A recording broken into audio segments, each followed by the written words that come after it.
যত নবী ছিলেন পৃথিবীতে তারা সবাই যত দোয়া করেছেন তার মধ্যে একটা দোয়াকে শ্রেষ্ঠ বলা হয়। শিখিয়ে দেব কোনটা? সেটা হলো লা ইলাহা ইল্লাল্লাহ ওয়াহদাহু লা শারীকা লাহ লাহুল মুলক ওয়া লাহুল হামদ ওয়া হুয়া আলা কুল্লি শাইইন কাদির।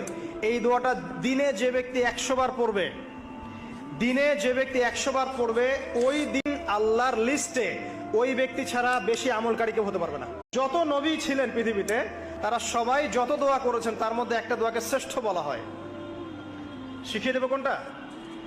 সেটা হলো লা ইলাহা ইল্লাল্লাহ ওয়াহদাহু লা শারীকা লাহ লাহুল মুলক ওয়া লাহুল হামদ ওয়া হুয়া আলা কুল্লি শাইইন কাদির। এই দোয়াটা দিনে যে ব্যক্তি 100 বার পড়বে, দিনে যে ব্যক্তি 100 বার পড়বে, ওই দিন আল্লাহর লিস্টে ওই ব্যক্তি ছাড়া বেশি আমলকারী কেউ হতে পারবে না। যত নবী ছিলেন পৃথিবীতে